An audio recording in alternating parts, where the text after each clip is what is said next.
Imagine bootstrapping a nationwide company facing obstacles, challenges, and disappointment and still making it happen. Rei Vardi is going to share with us today how he did that. Rei, thank you for being here on the Interstate. Awesome. Thanks so much, Bridget. I'm super excited to chat with you. Well, I am too, because a lot of our listeners are founders and CEOs of their own company. And what you've done in the last 8 to 9 years is truly remarkable. You have founded and are currently the CEO of Eon Rides, which specializes in electric vehicle sharing. We'll get into more of that later because I'm really fascinated about that. But you started this from your dorm room while you were on a different trajectory. Like you were working at Mass General Hospital and studying, correct me if I'm wrong, it's some type of biomedical field that was focusing on Alzheimer's and dementia. And from your dorm room, you launched Eon. Can you take us back to that time? Take us back to you making that decision that you were not only going to start a company with a couple of co-founders, but that you were going to bootstrap it from day one. Tell us more about that. Sure. You're going to embarrass me. This is I feel like that version is such a different person than who we grew into, but I'll take you way back. So this all started, I went to school for biomedical engineering. I studied at Boston University. My dream was really just to kind of follow in my dad's footsteps. He works in the medical field. And so I went into school thinking that I'd either go on to be a doctor or some kind of, researcher. While I was at school, I got this internship at Mass General and I started doing work on Alzheimer's research. And, at first I thought this would be kind of, everything that I would ever want to do. It's a prestigious hospital, very interesting field. But, a lot of the day-to-day was really just kind of being in an office and looking over spreadsheets, which is fine. I think what it ended up happening that kind of spurred me to go in a different direction was at the time we were doing research on this thing called serial reaction time tests. It's basically you're giving somebody a stimulus on a screen and you're measuring how they react. And if you can find specific patterns in there, the theory was that we would be able to understand the first earliest signs of dementia and Alzheimer's way before people show symptoms that you typically associate with those conditions. And so the idea was if you catch people very, very early on, there's a lot you can do to slow down the disease progression and give people a lot of time back on their health span. What ended up happening is that the research turned out to be incredibly promising. Ended up putting together this algorithm that was able to sort people based on, these are long longitudinal studies, so people are being measured for years to see how they progress. And we found that just with the simple 5-minute reaction time test, you can identify people with 92, 93% accuracy of whether they're going to go on to develop full-scale Alzheimer's. So that was an incredible breakthrough. In my internship, such a early, it got me so excited about the field. Ended up going all over the country and presenting at conferences, wrote some papers. It was really, really incredible. As soon as the hype died down, my principal investigator said, "Great, that was a great job. We're moving on to the next project." And that's when I had my first major kind of friction with this field, because I was thinking we just stumbled upon something incredible. We should get this out there. We should put this in people's hands. We should help people. And basically the answer I kept getting back to after even with months and months of pushing to go back and develop this into something further was, hey, we did a great job, but it's time to move on to the next project. And I kept getting frustrated that we wouldn't be able to actually develop this into something useful into people's hands. Right. And really what it came down to is it's just the way that these hospitals are funded is typically based on how many papers they publish. And there isn't an incentive to go and build this into a product that you can get into people's hands. So I started to get the sense that, and I'm still in school, by the way, I'm still finishing up my senior year. And I'm starting to get the sense that nothing I'm actually doing here is really that meaningful. We're doing incredible research, but I don't see a path to actually get this out there and build something. And I was really starting to get very disillusioned. At the same time, and this is kind of the embarrassing part of it, I was 22 years old, and my dad had this incredible Tesla Model S, that had just come out.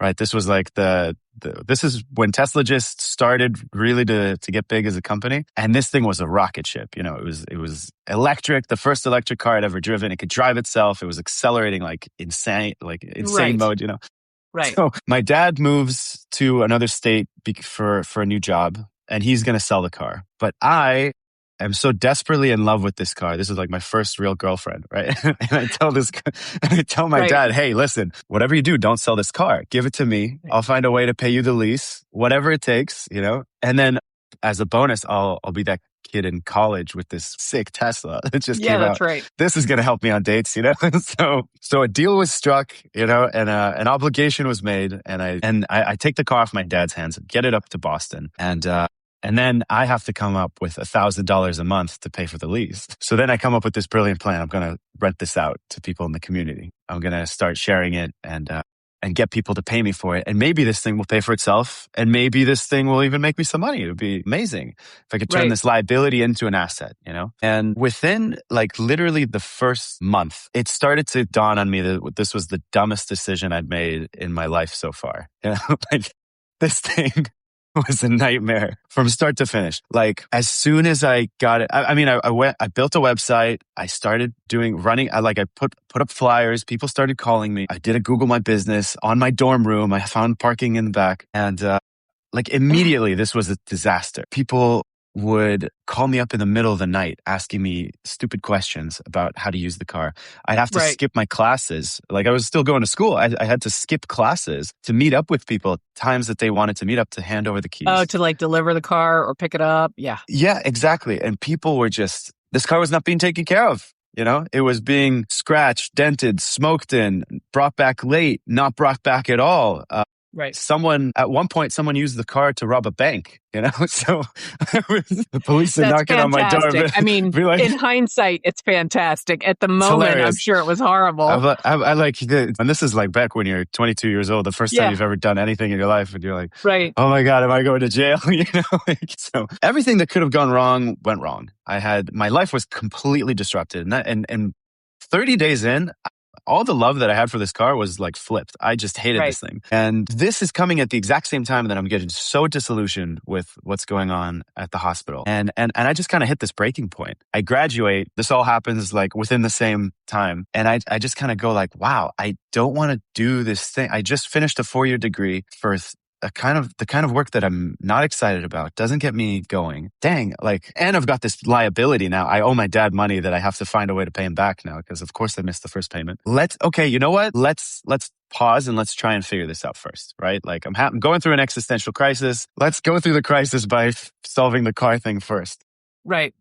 And I just decided this is the thing I want to do. I want to figure out how to turn this headache of a car that I took on, figure it out. And if I can figure it out, then maybe I can figure out what I want to do next after that. Because what I definitely don't want to do is be stuck in a basement working on Excel sheets and feeling like the work I do doesn't matter. So then the pivot came to let's figure out how to make this thing stop burning a hole in my pocket and let's figure the car thing out.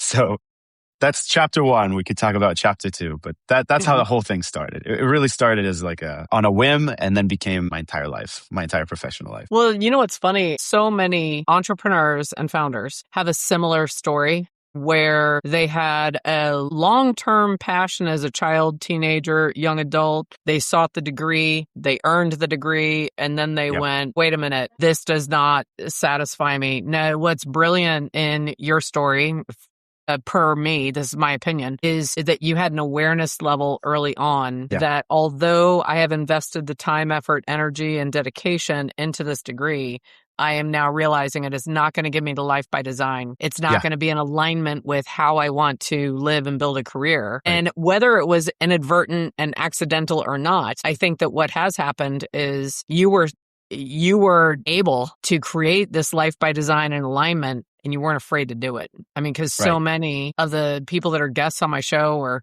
colleagues in real estate, they didn't have that strength to walk away from the degree and pursue. And so then I don't like the word wasted, but they spent more years and time and effort and energy on something that in their soul they knew wasn't the right fit. So let me just give you an early kudos. Kudos for solving the car problem first. And whether that was your logical mind, it was probably your subconscious mind, like you said, saying, let me clean this up first. But it allowed you to thrive in the end. So chapter 2, because I know that when you started, you ended up having some co-founders, right? When you decided to take it, I'm assuming bigger than one car.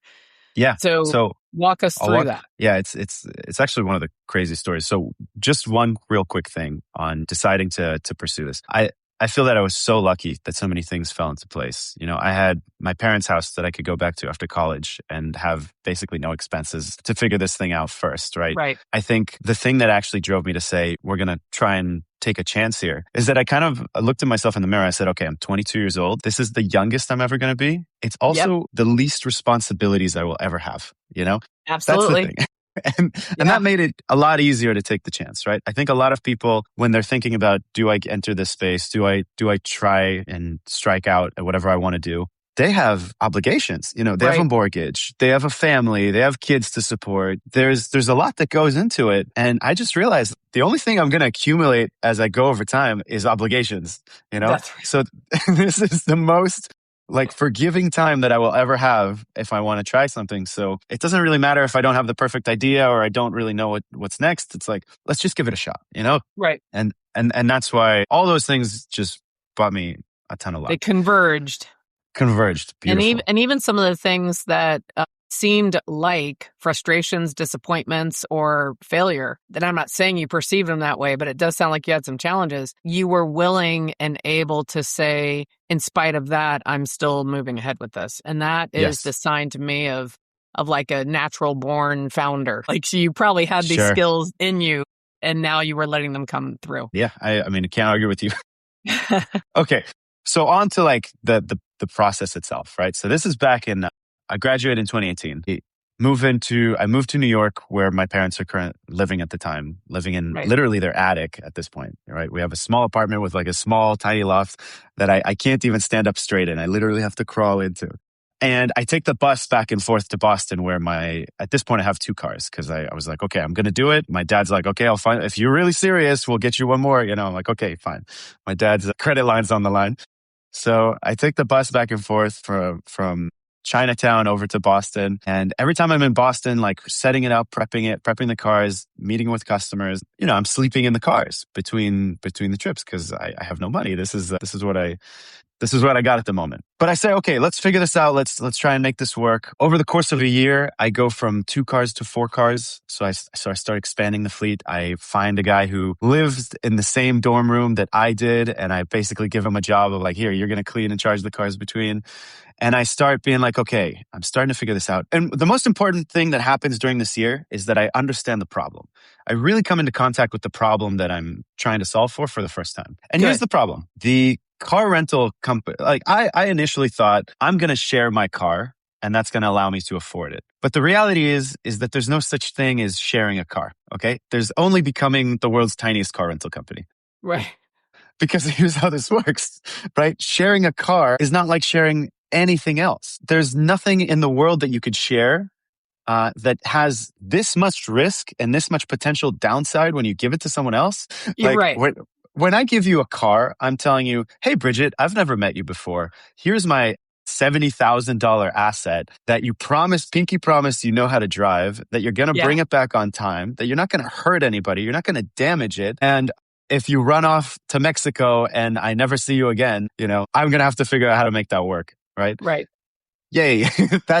That's what we're dealing with. That's what cars are, right? And so it's basically a weapon. And so my problem became, how do I figure out this sharing problem? And this is what I like to call the chaos triangle, right? Let's assume that I'm an amateur, I don't know what I'm doing, and you're an amateur, you don't know what you're doing. Like none of us have 10 years experience in the car rental industry. And now we place this extremely expensive, dangerous asset between us. Good luck, right? And this fundamentally is the sharing problem. And by the way, every gripe that you've ever had renting a car boils downstream from the sharing problem.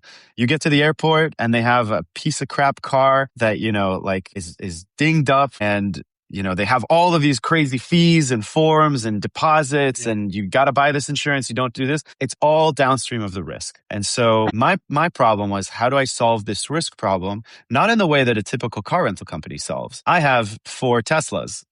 I love Teslas, right? Teslas are really expensive, especially in 2018. How do I solve the car sharing problem when I can't solve it by just buying really, really cheap cars in bulk from the manufacturer? Now instead of a car that's worth $6,000, which is what you would get from Hertz or Enterprise, I have a car that's worth $40,000 to $80,000. How do we solve that? And that's when really the real focus changed from I'm going to be a car rental company to I'm going to solve the sharing problem. And the sharing problem, I saw the fundamental way to fix it was to work directly with the computer. Human beings are very fickle animals. Okay. You're on a trip somewhere. You need to be somewhere. You don't care what's going on. You have to get from point A to point B. You are not reading the instructions I'm sending you. You are not taking the time to understand the safety measures of the car, the features. You're not going and inspecting to make sure that everything's fine. You get to the car. The only thing you care about is getting in and going. It's on me to handle that. Well, I can't be there 24/7. I can't scale that. So how do I actually do that? The car itself. And that's when the light bulb moment hit up of, you know what? I need to take this chaos triangle of trying to manage two people and an asset and instead have the asset manage the two people. If I can do that, if I could go kind of like middle out on this, that's where our solution is. And so from that moment, I started to focus on how do I automate this process and how do I guardrail this process so that you can show up to my car, pick up my vehicle and go, have everything that you need without ever bothering me as an owner. And if I can do that, then guess what? I just unlocked massive value for everybody involved. Everyone, right. Everyone. So that's when I realized, okay, I got to get a lot more tech savvy on this. And at this point, I start, working and talking around my network, and I get into contact with this guy who also went to my school, friend of a friend, and he's a, to my knowledge, a brilliant coder engineer. And so I say to him, okay, I don't have any money, but here's what I can do for you. And at this stage, I don't understand a single thing about equity, how companies work, governance, none of it. All I know is that I want you to build me a system and I can give you perks for it. So I told him, listen, you build me the first version of this. And for as long as the company is alive and it's possible, I will give you free access to all the cars wherever we are for life. How's that? He said yes. And we got to working. So that was how it started. And this is not a co-founder relationship. It's just literally two guys trying to figure out how to, create a connection, and just work out of a garage, basically. So it was always your company, even before you fully understood what being the owner of the company was. Exactly. Okay, gotcha. Yes. So here's where things start to get cool. The systems do start to automate themselves. We do move off the shelf car rental software to building our own software internally. There's still a ton of manual processes, but it's starting to move. And this is where things start to get cool. I start being contacted by people in Boston that also have Teslas that are saying, hey, could you rent out my car as well? I want to make some money, right? And then that second light bulb hit of wait, we're building out something really valuable for me as a fleet owner. What if I could do that for other people as well? And that's when we started to think about this becoming a platform. And that's when I realized, okay, the ambitions just moved from, I just want to make enough money to cover a cool car that I can own to this. Wait a minute, this could actually be a real company that, people could rent from and work for and all the other things. And so I realized, okay, this just became a tech company. What do tech companies do? We raise money, we scale, we build it out. I've watched Silicon Valley. I know what to expect. Let's do it, right? So I turn back to this friend of a friend and I say, hey, I did a lot of research. I want to make this into a bigger thing. I think this is something that we could get funding for. I want to build this into a real tech venture. Do you want to be my co-founder? He says, yes. Okay, great. Well, here's a really important fact, right? I was seeing all the YC videos and they were all saying, okay, we there's got to be a technical person and a salespeople. We like multi-founder teams. That's what we want. Okay, let's do it. So I start raising money. I start, traveling all over the place and trying to raise money. And for a whole year, I get zero traction. I try to raise money for a year. Meanwhile, the business is it's still kind of growing. It's moving forward. We opened up a New York location and an LA location. We're starting to partner up with more people, but it's still very, very manual. I'm doing a lot of the communicating with the guests. I'm answering all the support phone calls. The system is kind of growing, but it kind of keeps breaking. And so there's a lot of tech that we have to do as well. Right. At a certain point, I say, you know what? I'm going to take this all the way.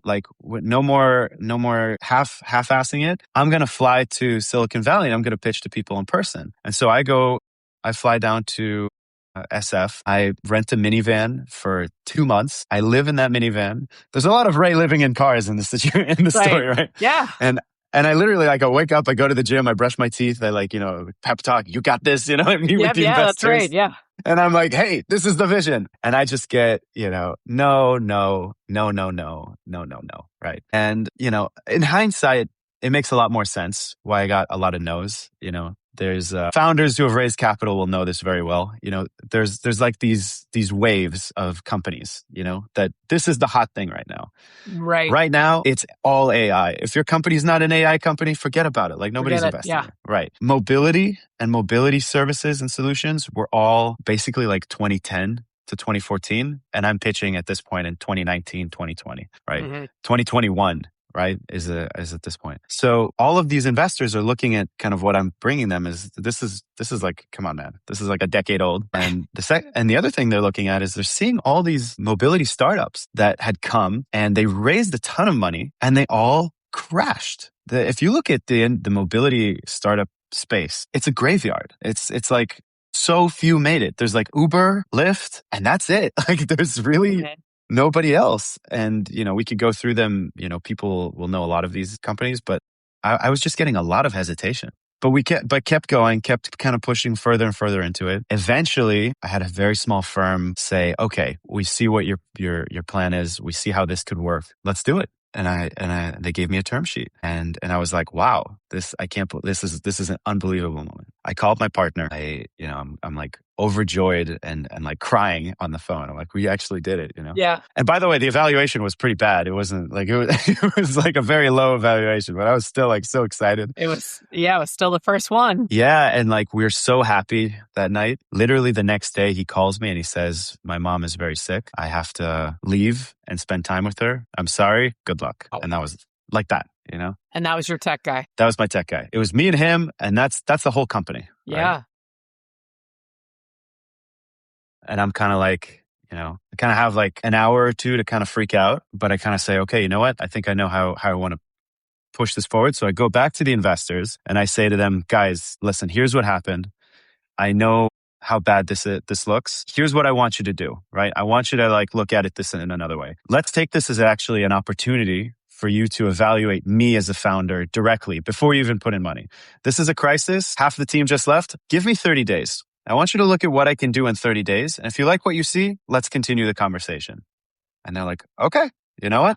Let's give it a shot, Come back in 30 days and let's see what you got. So these were the 30 most intense days of my life at this stage, right? I'm going to every co-founder matching event that has ever been made, during this time. I'm flying to Seattle, to Boston, Miami, LA, New York, San Francisco, like every city imaginable. I'm flying, I'm meeting with people.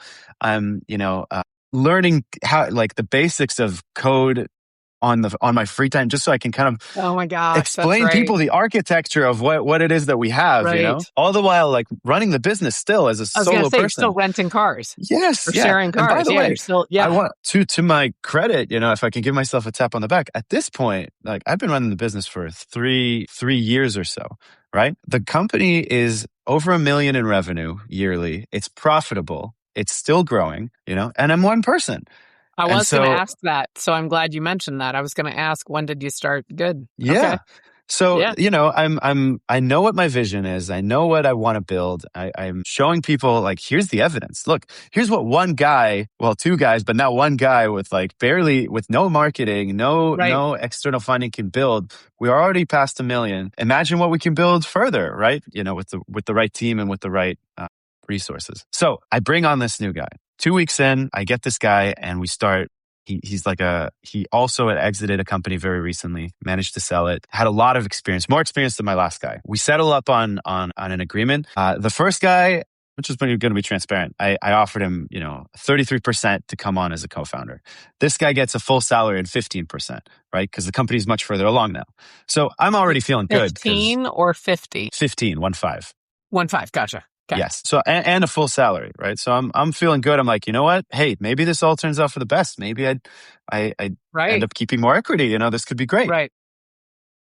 So we start going into the code. We build a game plan for 2 weeks. We're like going through every line. We're like, okay, this needs to be rebuilt. Wow. And as we're kind of going, I'm kind of starting to realize that, my first partner was not as good as I thought that he was. And a lot of the code is kind of broken and it's kind of old and it's really not built what it could be. right.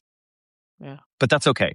Go back to the investors. They're obviously very impressed. They're like, wow, you got somebody on new time. You have a game plan. You have a hiring plan. Like this is looking really good. So they extend me the term sheet again. We go out to celebrate. We're on our last drink. I'm about to go home. And this guy that, just came on, he tells me, hey, we got to talk. So I'm like, okay, what's up, man? How you doing? And he goes, so I've been looking at the code and it's really bad. And I'm like, yes, we've been going through it the past 2 weeks. We have a whole plan. No, but it's really, really bad. I'm like, oh, okay, that's why we built the plan. No, it's really bad. Okay, what are you trying to say? He's like, well, it's so bad. I think we have to start it from scratch. Okay, well, look, the plane's already in the air. We're not going to stop the engines while the planes are running. But if you think that it makes sense to build something in parallel, and then we transfer it over when it's ready, that's okay. If it takes more time, whatever you think is best, right? You're the engineer, you're the architect. He's like, no, it's so bad. It's basically like it's really like starting a new company. I'm like, and he's like, well, because it's like starting a new company, the only way that this is going to work is if we go 50-50 on that. Yep. I knew that was coming. You knew it was coming. Sense it. You could tell, right? I could tell that's what was coming. Absolutely. So, I think there's a couple of times in your life when you get these moments where you just feel like the whole floor kind of opens and falls underneath you, and you just feel so like lost. Like where do I go from here? What became obvious is two things very, very quickly, right? And at least I had the wherewithal to know both of these and to be able to say it to him. Number one is I can never trust this guy to work with him ever again. 100%, yes.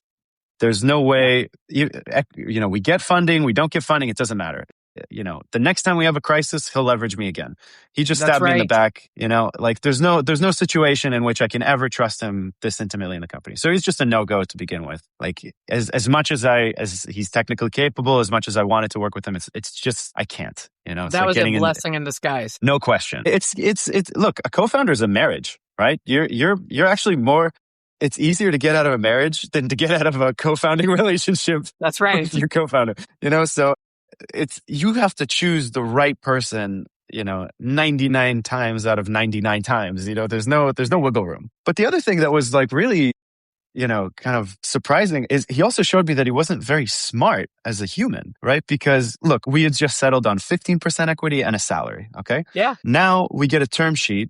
And again, I'm just being transparent. The term sheet was for 25% of the company for, some sum of money. So I look at him and I tell him like, look, we've got investors that are about to invest this, X amount of dollars for 25% of the company. How do you think that they're going to view their investment if they realize I just gave away not 25%, but 50% for free to someone who joined 2 weeks ago? Yeah. Do you think they're still going to invest? No, they're going to say this company is obviously worthless. You're giving away equity like it's nothing. Why would we pay for it? This is it's a no-brainer, right? So needless to say, that conversation ended and I go back to the investors. I'm like, guys, listen, I've got bad news. We just can't make it out tonight, So I tell them like very as cordial way as I can. I'm really appreciate the opportunity. Obviously, I've got some things I got to figure out first. Hope to be able to engage with you in the future. It was a very embarrassing conversation, but it needs to happen. That took a lot of courage. Well, I appreciate it, but it had to happen. It had to happen, yeah. These are situations where you also can't burn bridges. Any founder knows this. That's right. You have to be as forthright and honest about what happened as you can. That's how you build trust over time. That's right. But if I could boil this down into kind of like a lesson that founders might want to take away, it's that at this stage in the game, right? Let's remember where we are with the business. We're 3 years in. We're post $1 million in revenue. We're profitable, right? And I'm still focused on let's bring in a co-founder because that's how we get investors to take us seriously. But the thing is, a co-founder at this point in the business's life it's like being a single mom and raising your kid to 17 years old and then saying, I need to find a dad for this kid. Right. It's like you're not doing anyone any favors. The kid's an adult. Like he's grown, And during that entire time, I so wanted somebody to come and, take the burden with me, because any founder knows this. Like once you really put everything into something, it's a part of your identity. You take Eon out of me, I don't know who I am anymore. I'm lost because I've spent so much time thinking about it and working through it and investing in it. It's a part of me. And so there's such a desire to share that with someone and to not feel like you're alone in the process. It's such a lonely experience sometimes being a founder that you're desperate for somebody to want to come in. But what happens is if you start selling it for cheap, so that you can bring someone in, you're not actually incentivizing them the way that you think. You're actually devaluing it in their eyes, in your eyes, and you're doing yourself more harm than good. The thing is its thing. It's its own entity. It's its own being. It needs to be treated as such, And I think that was kind of the key lesson from that point. So after that second debacle, I'm like, you know what? No more co-founders. That's right. Good. You're like, we're done. Like, forget what the investors say. Universe, I hear you. I got it. I will do this on my own. Stop doing things backwards. Stop trying to raise money to build a company. Just build the company. Build the company. Bring in the right people. And at that point, the focus just became, let's just find the right teammate, the right engineer. At this point, I built up quite a good network of other founders that I was, in conversation with. And I had a friend who had worked with this other guy that he really loved, and he referred me, and bam, we started working together. And as an employee. So you employed that person. Exactly. Okay, great. Exactly. As an employee. And so he started working and the company just started to scale. And because this was the right person. And the right person mattered so much more than all of the other, pomp that goes around it. We got funding from this company, and we've got, the all the other noise, all the branding and all of the PR and everything. None of it mattered. We went from 2018 to, 2022 when I hired this guy, one person, sometimes two people, but mostly one person, went from, he was my second employee to we are now at 16 employees within 3 years, right? It's amazing. And it was all bootstrapped. We never ended up raising money. We never ended up going back to that path. We realized what we had, and we said, we've got an incredible product and an amazing vision for what to do with it. Let's focus on building the right team, finding the right people that can make this work, investing in the company itself with what we have, and everything else is downstream of that. So it was like a 5-year arc of figuring it out. And then finally, we hit the right rhythm, and that's where it goes. And you know what? I'm sure you've talked to tons of founders. I'm sure that's typically the story that you hear, that it's a lot of for a long time.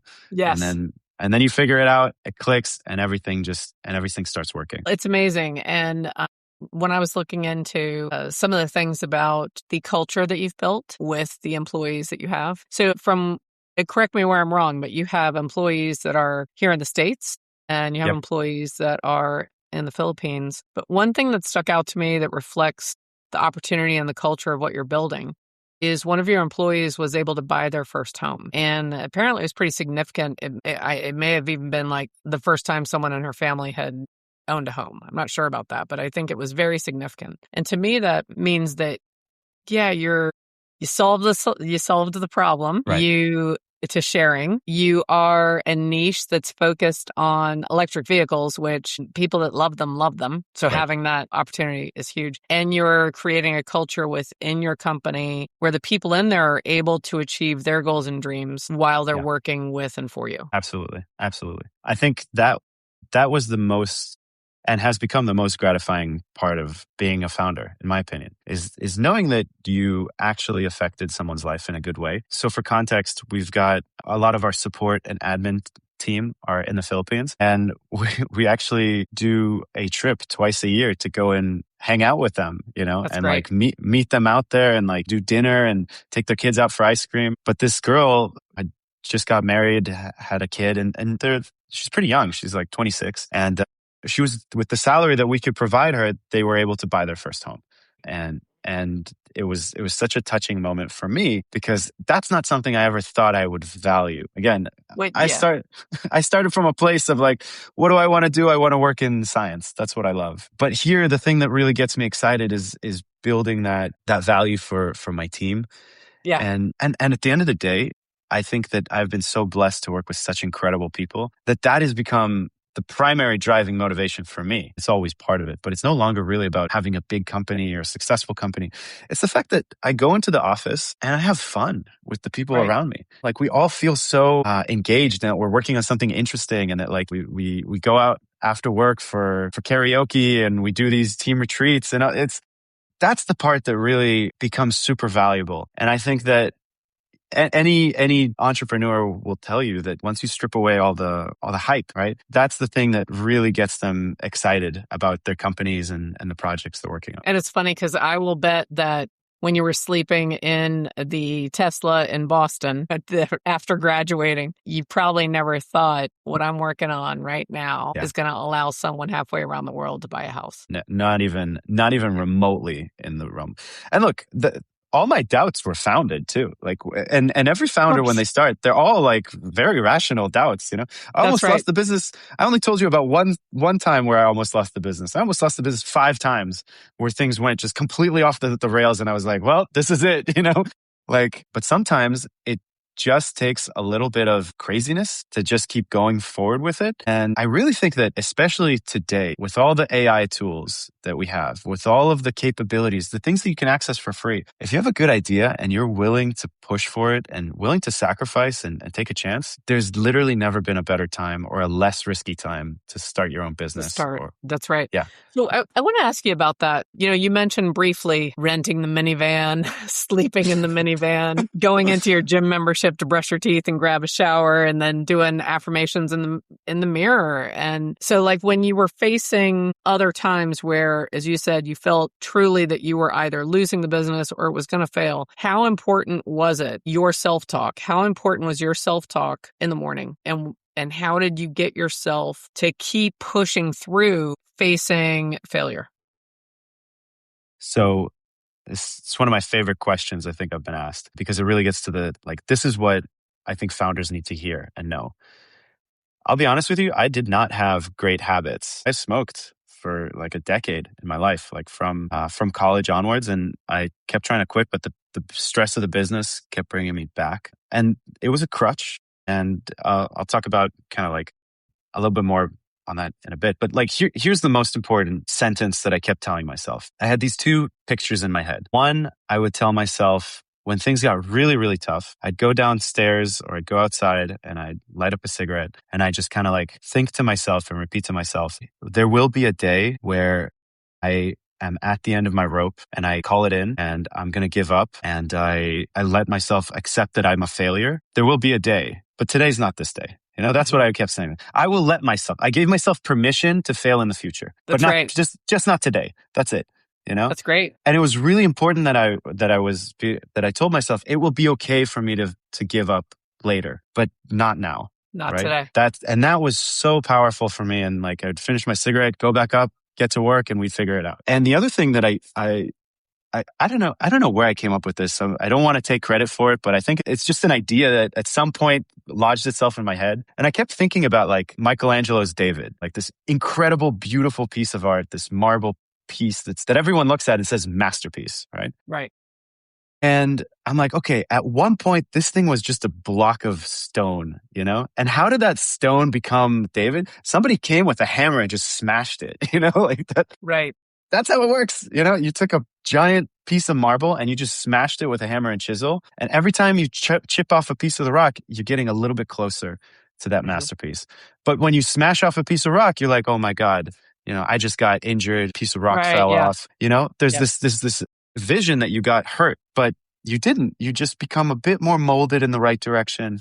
Right. And if you can kind of keep that philosophy and that image and just see that everything is bringing you somewhere better. Every challenge that you're encountering is just a problem. Just divorce yourself from the emotional toll of it and just say like, this is just a problem that came up. I'm going to need to solve it. Once I solve it, I'll be in a better place. That's how you think with that mindset, and the path of challenges that you will cross as a founder will look like a game, as opposed to it will look like struggle, misery, whatever, right? Right. Yeah. And you will, that's the other thing that you hear from founders all the time is you're learning or earning, right? So the failures, it's less about the mistakes or the loss. It's more of the polish and the tweak and getting closer to that, as you said, being molded into that great leader. And the Correct. ones that pull through are the ones that see it that way. Yes. So that's really cool that you're seeing it and you're taking from it to be better the next day Yeah. or the And next look, hour, frankly. I mean, there's times where it's hour to hour. it really is. It really is. And the most important thing that I heard, I don't know who to credit this to, is like, it's never personal. Nothing in this is ever personal. It's not about how good or bad you are. Like, you're not as good as they say you are. You're not as bad as they say you are. I think that's like a comedian said that at some point, but it's like, Right. it's not personal. It's just the market. You're just solving a problem. Solve the problem. And that problem is going to have a lot of different mini problems. Solve those problems and you get to go to the next stage. That's all it is. I don't recommend anyone pick up smoking. In fact, the opposite, right? I think you should definitely I'm very stand away glad from to that. hear that you stopped that. What I would say is that you need something that can pull you out of it. Smoking was one thing. I, over time, replaced that with working out and going to the Great. gym. And that, more than anything, is like my number one. Like, truly, if there's one piece of advice that you should take away from this conversation, is go to the gym, dude. That's just go to the gym. Go to the gym. I would throw in run, or get in the wilderness. So I'm a big proponent of get outdoors. But yeah, it's like either get in the gym or get outside and disconnect. Yes. Because you know what? You bring up a great point as I'm thinking about the two that popped to mind for us. When you're working out at the gym, for the most part, you're not on your phone. You're allowing yourself to reconnect with your own self internally. Yeah. And there is even though it's loud and there's music and noise and people dropping weights, there's a quiet within your own mind, right? And you have to pay attention or you're going to hurt yourself. Yes. Same thing with wilderness. No, not always. Yeah. We all see the people out there just holding their camera the whole time, their phone. But yeah, if you can give yourself that, the escape from digital white noise and noise and just have time where you reconnect with your own self is really critical. Absolutely. And the gym also, in my opinion, has this additional benefit where every time that you stack weights and hit a new PR and push yourself, you are proving to yourself that you're someone who is able to solve things and get through things. And it's just like these tiny little affirmations that you keep showing yourself that, hey, I've just broke a new PR. If I could do this in my workout, if I could do this in my biceps, I could do this in my business. It's biceps to business. That's the equation. Okay. That's right. I like that, biceps to business. One of my first mentors, Diana Kokoska, this was a little bit hokey and very cheesy, but it was effective. She would say, every time you have that little win, it's the wind beneath your wings. That's so cute. So it was definitely cheesy. But clearly it stuck with me. So yeah, when you get that little win at the gym or you prove to yourself that personal best and you didn't quit or you pushed yourself for one more, or it's another win that reinforces your own self-perception of what you're capable of.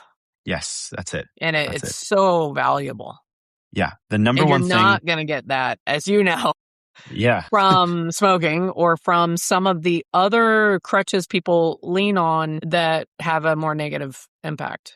Yeah. You may get a sense of escape for a moment, but it's not going to build you in that same way. I think that the hardest, but also the most powerful thing that you could do as an entrepreneur, and frankly, as anyone who wants to be capable in the world, is to truly believe that you are capable of solving problems. Like, truly understand that you have the capacity there's a problem, I can overcome it. Whatever that is. If you believe that, man, like, you're unstoppable. And that's also the hardest thing to convince yourself, to prove to yourself.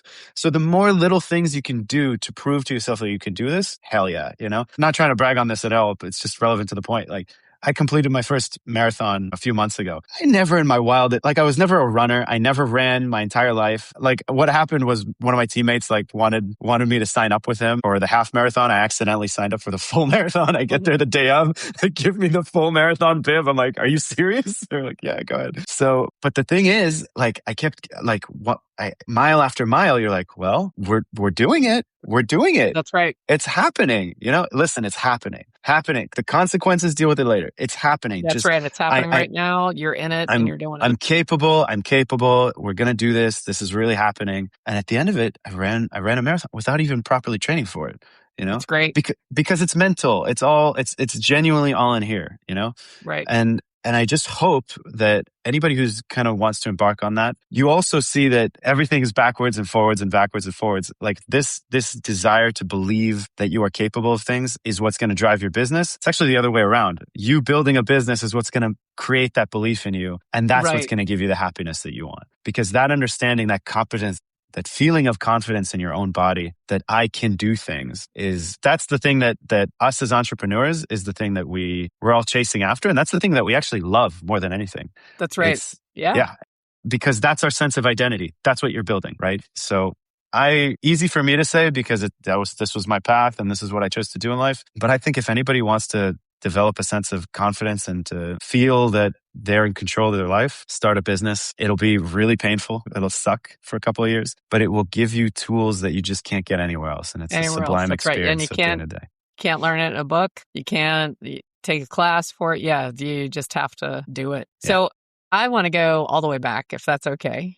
Yeah, and sure. I want to talk about two of the people that made the company possible right out of the gate, your parents. So what do your parents think about all of this?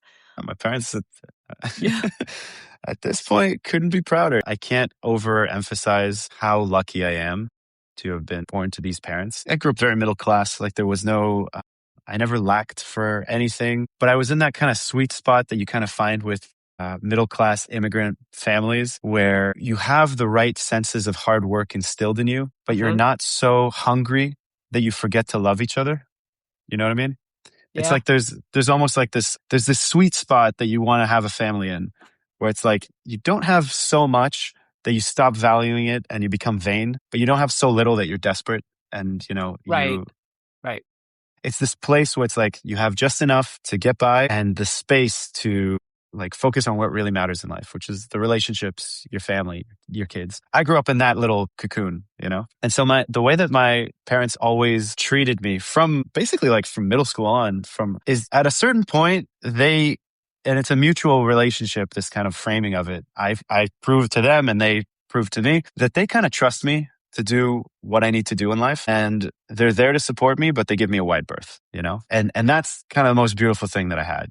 It's really beautiful. I mean, when I think about the very beginning, when you said that your parents were moving and your dad was going to sell the Tesla and you were still in school and you were like making that pitch, talk about, you're like a pitch master.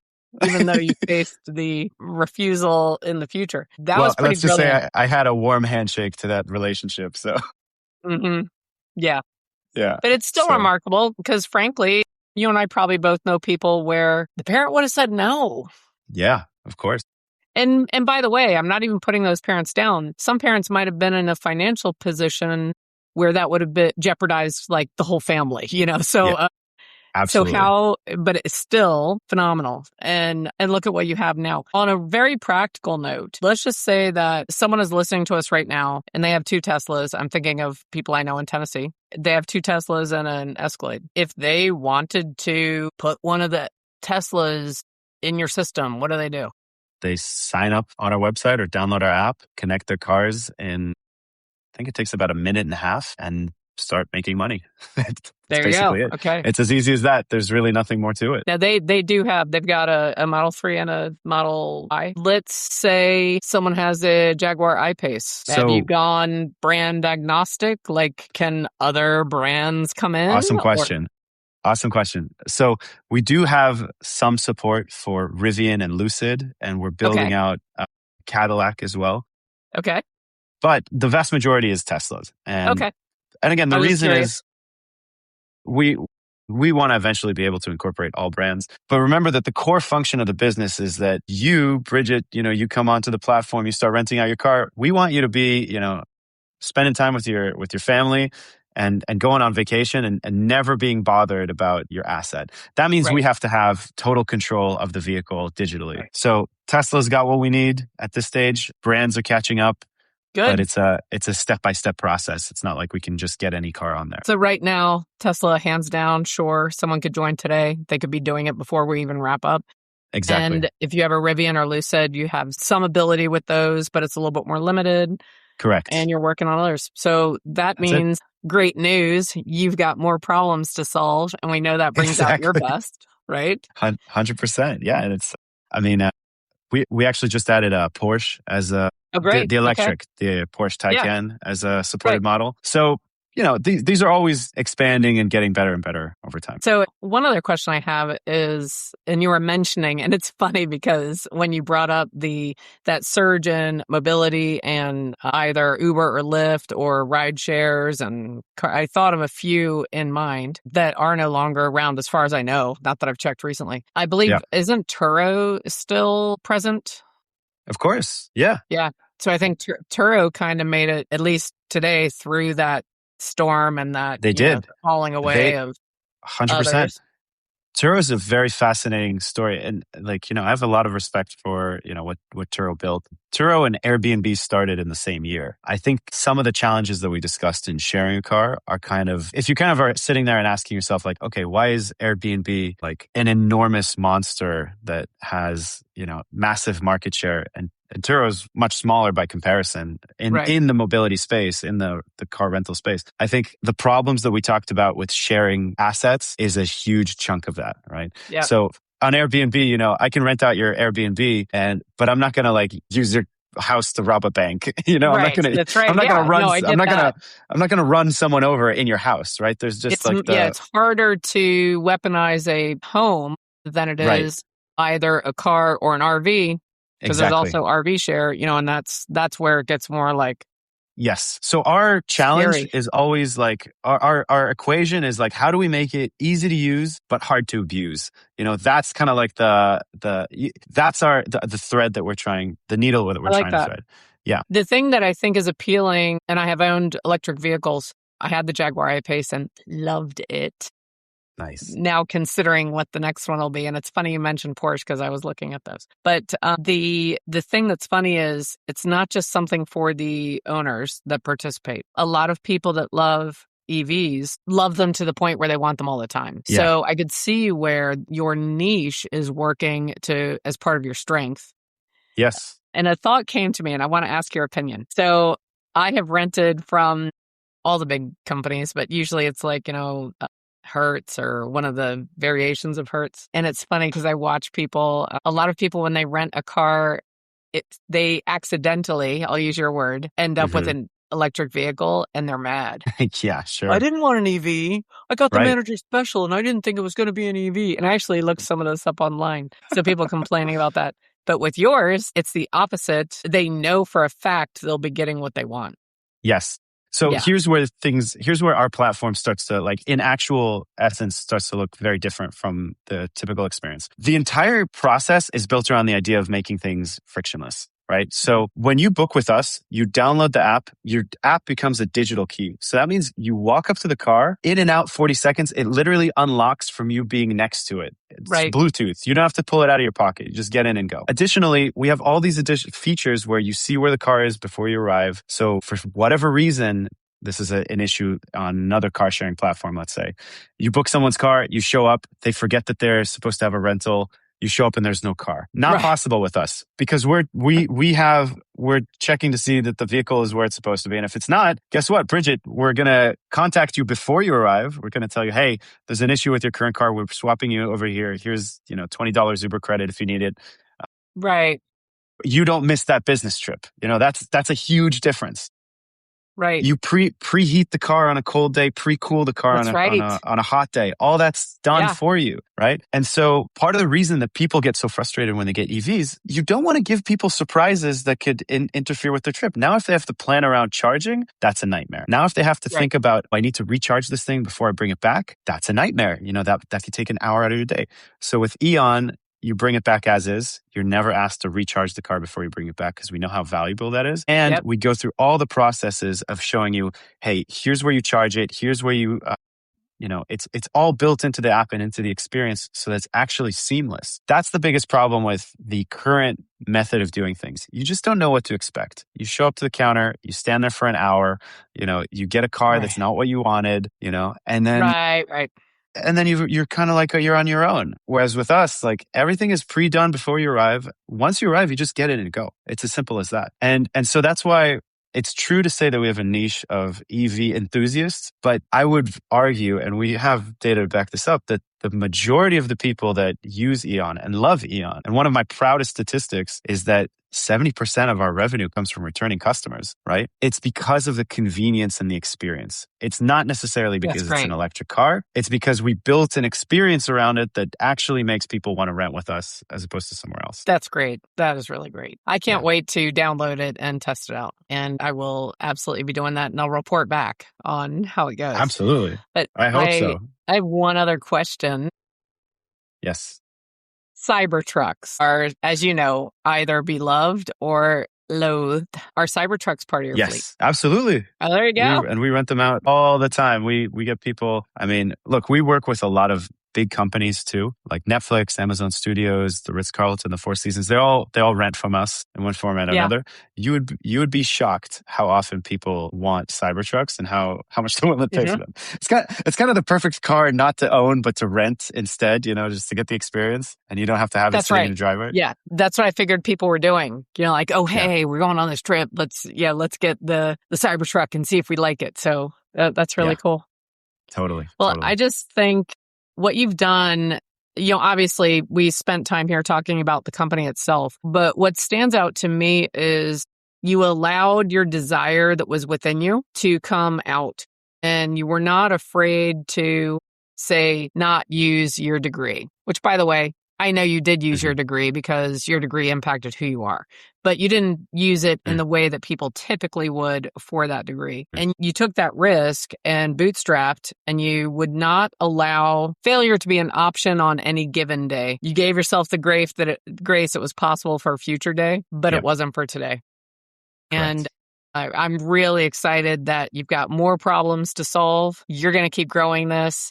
If anyone is interested, make sure you check out eonriders.com. It is phenomenal. And by the way, even your site's easy. I'm going to challenge everyone, if you happen to go ahead and either put your car in rotation, or maybe it's your first time even having an electric car, rent one and use it as a consumer.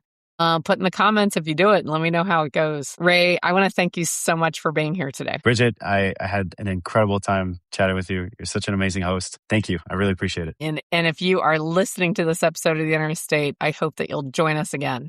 Make sure you drop a comment. Let us know how you feel about EVs and if you've ever rented one. And for sure, let us know after you use Eon.